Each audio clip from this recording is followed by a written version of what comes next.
Have you ever been blindsided by someone you trusted completely? Someone you thought would never hurt you? That's exactly what happened to me. One moment I was living my ordinary, comfortable life, and the next everything changed because of a single photo I saw while my wife was away on a business trip. One image that ripped apart everything I thought I knew. This story isn't easy to tell, but I think it's important. If you've ever been curious about what happens when trust is broken, or how betrayal can sneak up on you when you least expect it, then stick around. And hey, if you enjoy stories about life and relationships, don't forget to hit subscribe for more like this. Our life together seemed normal, peaceful even. We had been married for 10 years. We had a comfortable home, shared routines, and countless memories.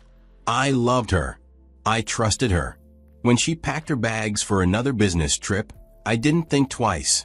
I didn't question the late-night emails or the weekend conferences. I never once doubted her loyalty.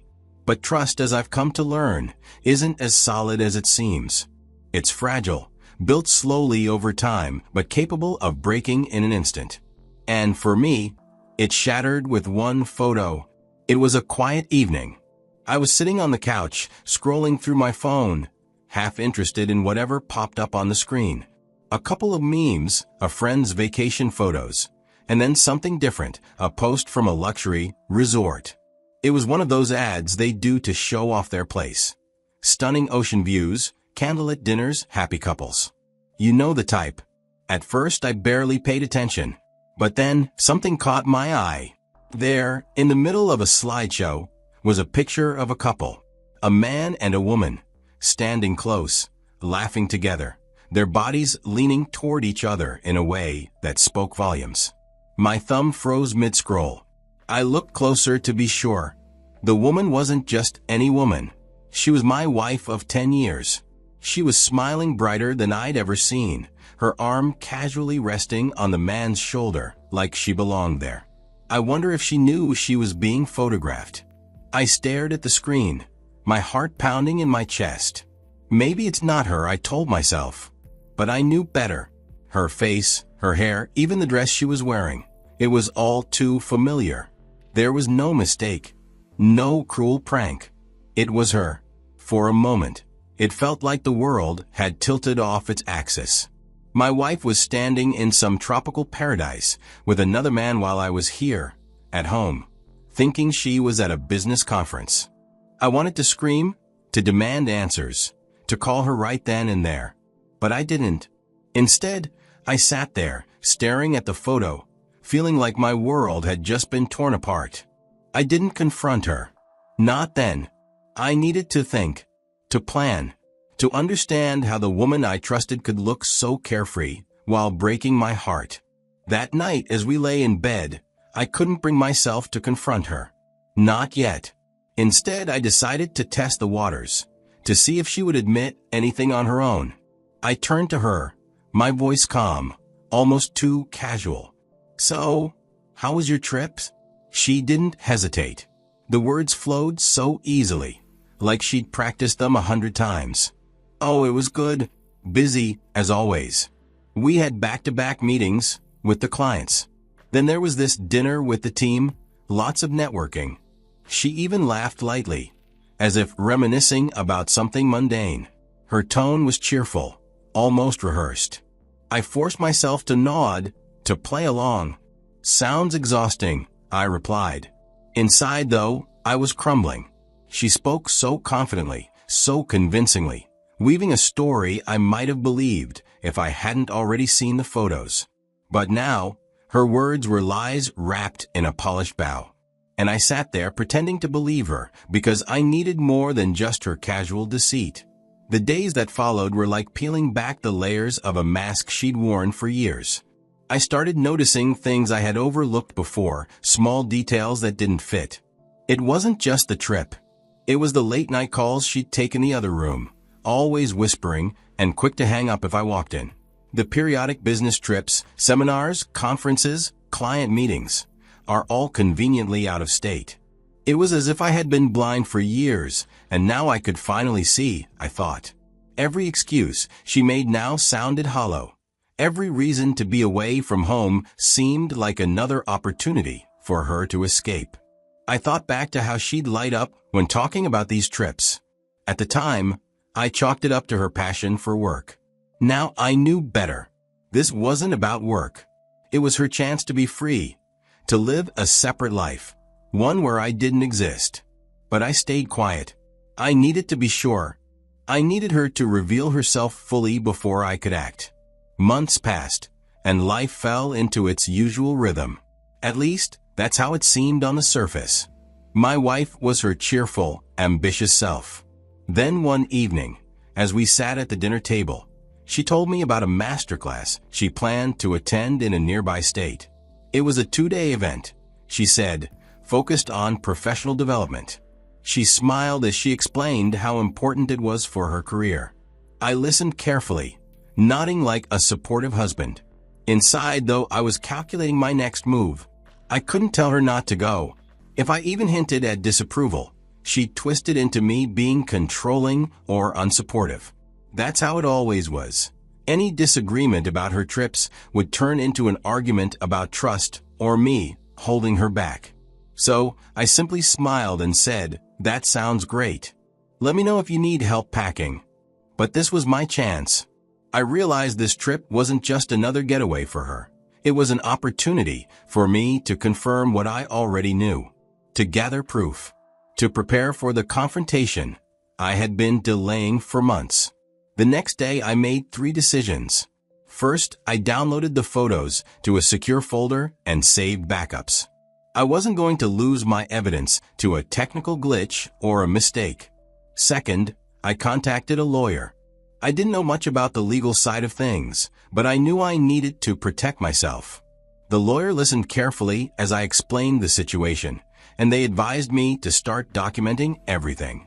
Third, and most importantly, I hired a private investigator, someone who could follow her during this masterclass trip and provide concrete evidence.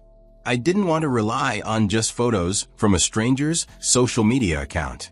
I needed undeniable proof that would hold up in court if it came to that.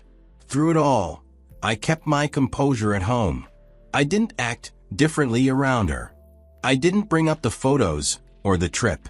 I smiled when she talked about her plans, and even helped her organize her travel arrangements. Every interaction felt like a test of my patience, but I knew it was necessary. The 2 days flew by, but they were some of the hardest days of my life. My private investigator kept sending me updates, and each one felt like a punch to the stomach. She did go to the masterclass, but the rest of the story wasn't as innocent as she'd made it sound. She stayed in the same hotel room with the man I'd seen in the earlier photos. I learned that he was a senior executive from her company. I knew people from the company, but I wasn't familiar with this one. I got photos and videos. They were laughing together at dinner, walking closely into the hotel, and then spending time together after the masterclass. There was no misunderstanding about this. It wasn't just a work trip. It was something else entirely. When she came home, it was like nothing had happened. She walked through the door, smiling and laughing, her voice filling the house. She put her bags down and started unpacking, looking completely relaxed. I stood there watching her, trying to keep my face calm while my heart felt like it was being crushed. She looked so normal, so happy. If I hadn't seen those photos and videos from the private investigator, I might have kissed her and asked about her trip like any other day. But I didn't.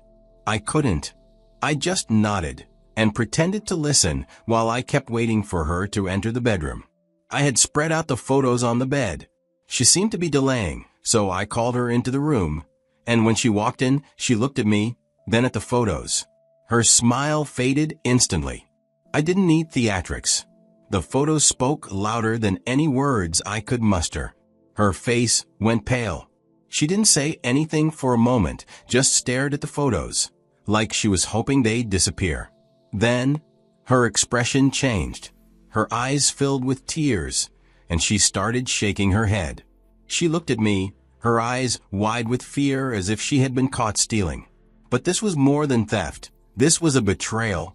"Where did you get these?" she asked, her voice barely above a whisper. I didn't answer. I just sat there waiting. She let out a shaky breath and sat down across from me. I don't know what to say, she finally managed. Her voice was uneven, and she avoided my eyes. It wasn't supposed to. She stopped, biting her lip, and for a moment, it felt like she was trying to gather her thoughts. Then the words started spilling out. It's been hard, she said. We've been distant. I felt like you didn't see me anymore. He listened. He made me feel important. Her voice broke as she tried to explain herself. It wasn't planned. It just happened. I know it was wrong. The tears started then. Not loud. Just quiet streams running down her face as she continued. I didn't know how to tell you. I didn't want to ruin what we had. I didn't want you to hate me. I stayed silent, staring at her as she tried to justify the unjustifiable. I didn't interrupt. I let her words fill the air. She finally looked up at me, her eyes red and desperate. I still love you, she said. I never stopped loving you. Please, I'll do anything to fix this. I didn't respond. I couldn't. Her words didn't fix anything. They didn't erase the photos, the lies, or the betrayal. All I could feel was the weight of everything I thought we had, crumbling right in front of me. After our fight, I couldn't sleep. Every night, I lay in bed, staring at the ceiling, thinking about everything that had happened. My mind wouldn't stop replaying the moment I showed her the photos. Her face, her tears, her words. It all played over and over like a broken record. I talked to a few friends about what had happened. Some of them told me to leave her. They said, you can't stay with someone who betrayed you. Walk away, with your head held high. Others said I should forgive her, that forgiveness was a sign of strength. They said, if you really love her, you can fix this. But none of them knew what it felt like to be in my shoes. None of them had felt the pain I was carrying. Their advice made sense, but it didn't make things any clearer for me. At the end of the day, the choice was mine, and I had to live with it. After spending days thinking about everything, I came to a painful realization. I couldn't trust her anymore. Trust is like the foundation of a house. Without it, everything else crumbles. Even though part of me wanted to forgive her, I knew deep down that I couldn't keep living with the constant fear of being hurt again. The evidence I had was clear and undeniable, and I decided to use it as the basis to file for divorce. But before going through with the legal process, I knew I had to take a step back for my own well-being. Staying in the same space with her would only make things harder for me emotionally. So I made the choice to move away for my peace of mind and to start healing from everything that had happened. To anyone going through something like this, here's what I learned. Betrayal breaks you. It tears apart everything you thought was solid in your life. But it also teaches you about yourself. It shows you what you need, what you deserve, and what you're willing to fight for. For me, it taught me my worth. And for that I'm thankful.